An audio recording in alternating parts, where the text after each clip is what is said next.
সালামু আলাইকুম। অ্যাংজাইটি কী আর ডিপ্রেশন কী, এইটার বিষয়ে আমি কথা বলবো। আমি হয়তো জীবনেও কোনো দিন এরকম ভিডিও বানাই নাই। আমার কন্টেন্টগুলো হয়তো খারাপ হইতে পারে, বা আমি চাচ্ছি শুধু আমি কন্টেন্ট বা ভিডিওর কোনো ইফেক্ট আমি কিছু বুঝি না। কিন্তু আমি চাচ্ছি আমার এই স্টোরিটা আপনারা শুনেন, যে যার কাছেই পৌঁছায় না কেন, প্রত্যেকটা মানুষের লাইফে এই সমস্যাটা আসে, একবার হলেও আসবে। তো সেজন্য আমি বলতে চাচ্ছি যে আপনাদের যাদের কাছে এই ভিডিওটা পৌঁছাচ্ছে, একটু পুরা দেখেন, মানে পুরা দেখে আমি কি বলতে চাচ্ছি, আমার সমস্যাটা কীভাবে হয়েছে, আমি কীভাবে বের হয়েছি এই সমস্যা থেকে, এটা শুনেন। তো এটা হচ্ছে 2025-এর প্রথম থেকে, 25-এর প্রথম দিক দিকেই শুরু হয়েছিল এই সমস্যাটা, এই অ্যাংজাইটি সমস্যাটা। এটা যে অ্যাংজাইটি, এটা আমি জানতাম না। অ্যাংজাইটি কী আসলে সেটাই জানি না, সেটাই জানতাম না। তো অ্যাংজাইটি কী, তো আমার এই সমস্যাটা শুরু হয়েছিল একটা স্ট্রেসের কারণে। একটা বিষয় নিয়ে আমি টেনশন করতেছিলাম, একটা রিলেশনশিপ এর সমস্যা হয়েছিল। তো ওইটা নিয়ে আমি টেনশন করতেছিলাম। টেনশন করতে করতে 1 দিন 2 দিন 3 দিন এরকম যাচ্ছিল দিনকাল। কাজ কাম করতে ইচ্ছা করতেছে না। আমি মনে করতেছি এই সমস্যার, আমাদের তো সচরাচর অনেকই টেনশন হয়, আবার চলে যায়, আবার 2-1 দিন পর ভালো হয়ে যায়। আমরা ভালো একটা মোমেন্ট, ভালো একটা কোনো একটা জায়গাতে যাইলে ভালো হয়ে যায়, মোমেন্ট চেঞ্জ হয়ে যায়। তো আমার চিন্তা ভাবনা ছিল এরকম, এই ধরনের। আমি মনে করছিলাম যে এটা হয়ে ভালো হয়ে যাবো। তো এরকম করতে করতে প্রায় 1 মাস হয়ে গেছে। 1 মাস হয়ে যাওয়ার পরেও কোনো রকম কিছু হচ্ছে না। 1 মাস, তারপর 2 মাস, তারপর যখন আমি এই চিন্তাটা অতিরিক্ত যখন বেড়ে যাচ্ছে, ধীরে ধীরে আস্তে আস্তে আমার হার্টবিট বেড়ে যাচ্ছে দেখতেছি। আমি হার্টবিট দেখতেছি যে যখন হাত দিচ্ছি আমার সিনার মধ্যে, হার্টবিট বেড়ে যাচ্ছে। তারপর অস্থিরতা আসতেছে, অস্থিরতা, কিছু খাইতে ইচ্ছা করতে না, রাতে ঘুমও হচ্ছে না ভালো। মানে এই সমস্যাটা যখন গম্ভীর হয়ে যাচ্ছে, অতিরিক্ত হয়ে যাচ্ছে, তারপর একটা সিনার মধ্যে একটা প্যানিক অ্যাটাকের মতো একটা মানে আস্তে আস্তে লাগতেছে আমি মরে যাব, এই ধরনের চিন্তা ভাবনা চলে আসছে। তো তারপর আমি কি করলাম, এই এই ধরনের যখন আসতেছে, আমি ওই কবিরাজের কাছে যাওয়া শুরু করে দিলাম। কবিরাজ, তারপর ডাক্তারের কাছে, ডাক্তারের রিপোর্ট, এই ডাক্তারের কতগুলো এক্সরে দিচ্ছে, ওইগুলো করাচ্ছি। তারপর আপনার এই কবিরাজের কাছে যাচ্ছি। কবিরাজে বলতেছে এই আপনাকে এই করছে, এরকম তাবিজ করছে, এই করছে, এরকম করে অনেক কবিরাজের কাছে গেছি। তো সবাই টাকা খাচ্ছে, বলতে টাকা, কেউ বলতেছে আমাকে 5,000 টাকা আপনাকে এটা বান মারছে, বান এটা কাটতে হবে, এই করতে হবে। তো এরকম করে করে অনেকেই অনেক টাকা খাইছে। তারপর প্রায় কিছুই হচ্ছে না, এই সমস্যার সমাধান কিছুই যখন হচ্ছে না, তো আমি মনে করলাম যে এখানে থাকা ভালো না। ওই সিচুয়েশনের কারণে, যেটা আমার সমস্যা হয়েছিল ওইটার কারণে, একটা রিলেশনশিপের ব্যাপারে হয়েছে, আমি মনে করছি বাইরে চলে গেলে, দুবাইয়ের দিকে চলে গেলে হয়তো ভালো হবে। ওইটা আমি ভালো হবে ওইটা চিন্তা ভাবনা করছি। তো চিন্তা ভাবনা করার পর আমি দুবাইতেই চলে যাওয়ার জন্য প্ল্যানিং করছি। তো আমি ফাইনালি দুবাইতে পৌঁছে গেছি। পৌঁছে যাওয়ার পরে এই দুবাইতে পৌঁছে যাওয়ার পরে প্রায় 1 মাস হয়ে গেছে, কোনো সমস্যা এটা ঠিক আগের মতোই আছে, আরও বেড়ে যাচ্ছে। কারণ ওইখানে তো আর কাউরে দেখতে পাচ্ছি না, এই সমস্যাটা বেড়েই যাচ্ছে। বেড়ে যাওয়ার পরে রুম থেকে আমি বেরোতে পারতেছি না, ভয় লাগতেছে আমি মরে যাব, বা আমার কিছু হয়ে যাবে, একটা ইয়ে হয়ে যাবে। তারপর যখন অতিরিক্ত হয়ে যাওয়ার পর ডিপিডিআর একটা সিমটাম আছে, ডিপিডিআর সিমটাম, এটা ডিপিডিআর আমি পরেই শুনছি। আনরিয়েল লাগতেছে আমার থেকে সব কিছু ফেক, একটা আনরিয়েলের মতো লাগতেছে সব কিছু। লাগতেছে যে আমি অন্য একটা জগতে চলে আসছি, কেউ আমার কথা বুঝতেছে না, বা আমি কারো কথা বুঝতেছি না, এরকম লাগতেছে আমার কাছে। এরকম লাগার পর আমি কাউকে বলতে পারতেছি না এই বিষয়টা, কারণ কেউ বুঝতেছে না। বলতেছে তো এটা তো আমিও কোনোদিন শুনিও নাই কারো কাছ থেকে এই সমস্যাগুলোর ব্যাপারে। যখন আমি এখানে দুবাইতে একটা ডাক্তারের কাছে গেছিলাম, যেটা সাইকিয়াট্রিস্ট, ওটার কাছে গেছি। যাওয়ার পর উনি বলতেছে আপনি তো অ্যাংজাইটিতে ভুগতেছেন, আপনার অ্যাংজাইটি হয়েছে। তো অ্যাংজাইটি হওয়ার পর উনি যখন অ্যাংজাইটি বলছে, তখন আমি ইউটিউবে সার্চ করতেছিলাম। ইউটিউবে সার্চ করে দেখতেছি এই অ্যাংজাইটি বিষয়টা কী, অ্যাংজাইটি কী সমস্যা, অ্যাংজাইটি হলে কী কী হয়। তো দেখতেছি এগুলো, অনেক ভিডিও আসছে।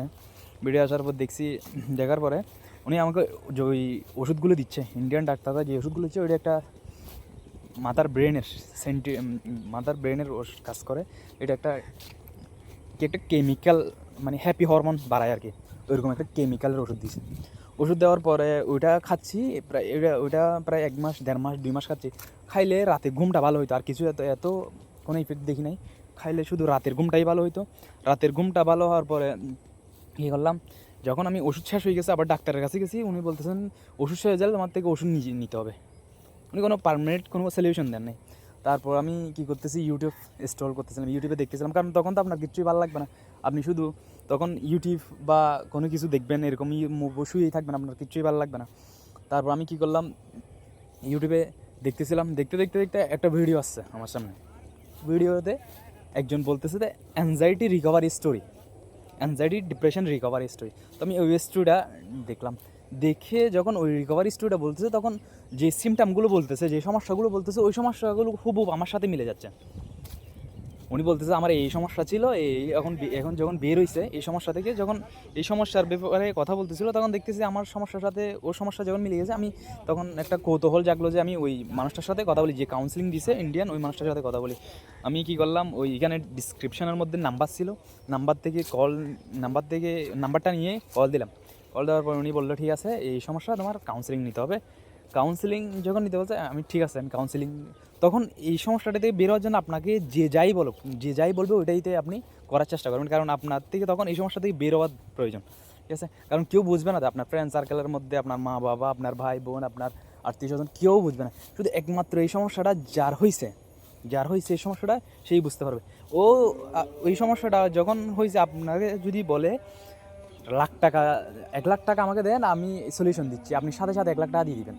আপনি শুধু সলিউশন খুঁজবেন, যে কীভাবে বের হবেন, কীভাবে এই সমস্যা থেকে বেরিয়ে আসবেন, এই সলিউশনটা খুঁজবেন। তো আমার তখন সেম অবস্থা।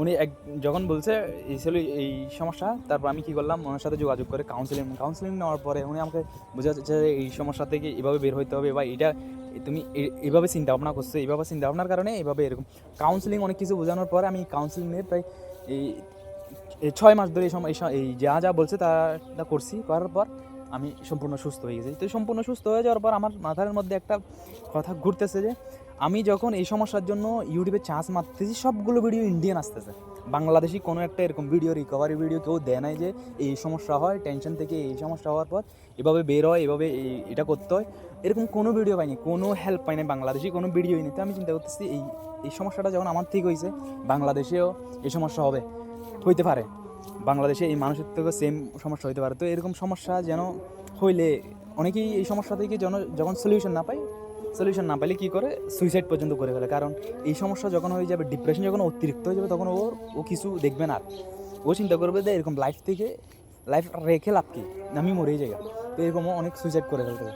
তো সেই জন্য আমি বলতেছি না, আমি কোনোদিন ভিডিও বানাইও নাই, ভিডিও কীভাবে বানায় আমাদের এই ধরনের ইয়াও নাই, এক্সপিরিয়েন্সও নাই। তারপর আমি বলতেছি আমি একটা ভিডিও বানানোর পর এটা ছাড়ি, যদি 50 জন মানুষও দেখে, 50 জন মানুষের মধ্যে যদি একটা মানুষও যদি এই সমস্যাতে ভুগে, তাহলে ও আমার থেকে হেল্প নিতে পারবে, ও আমাকে বললে আমি ওকে হেল্প করতে পারবো। তো আমি মনে করতেছি আমি যদি এই সমস্যা থেকে একজন মানুষকে বের করতে পারি হেল্প করে, আমার থেকে অনেক ভালো লাগবে। কারণ আমি জানি তখন ওই মানুষটা, যেই মানুষটা এই সমস্যাতে পড়ে, এই সিচুয়েশনে আটকে জায়গা, ওই মানুষটা বলতে পারবে যে এইটা কত বড় সমস্যা, এটা জাহান্নামের চেয়েও মারাত্মক। মানে জাহান্নাম তো দেখে নাই, কিন্তু এই সমস্যাতে যে পড়ে ও জাহান্নামের, এটাকে জাহান্নাম বলবে, এটা এর চাইতে খারাপ আর কি হইতে পারে। আমি কাউরে কিছু বলতে পারতেছি না, আমার হার্টবিট বেড়ে যাচ্ছে। আর চোখ বন্ধ করলে, ওই ডিপ্রেশনের মধ্যে থাকলে চোখ বন্ধ করলে আপনি কিছু ফিল করতে পারবেন না, আপনি কি বেঁচে আছেন নাকি মরে গেছেন ওইটা পর্যন্ত ফিল করতে পারবেন না। তো এমন একটা সিচুয়েশন হয়ে যায়, ওই সিচুয়েশনের কারণে কাউকে কিছু বুঝাইতে পারবেন না, আপনার ফ্যামিলি মেম্বার, আপনার আত্মীয় স্বজন কেউ কিছু বুঝাইতে পারবেন না, বলবে যে এগুলো ঠিক হয়ে যাবে, তুমি অতিরিক্ত চিন্তা করতেছো, এটাই বলবে। তো এই ভিডিওতে আমি যাই বলতে চাইছি, এই ভিডিওতে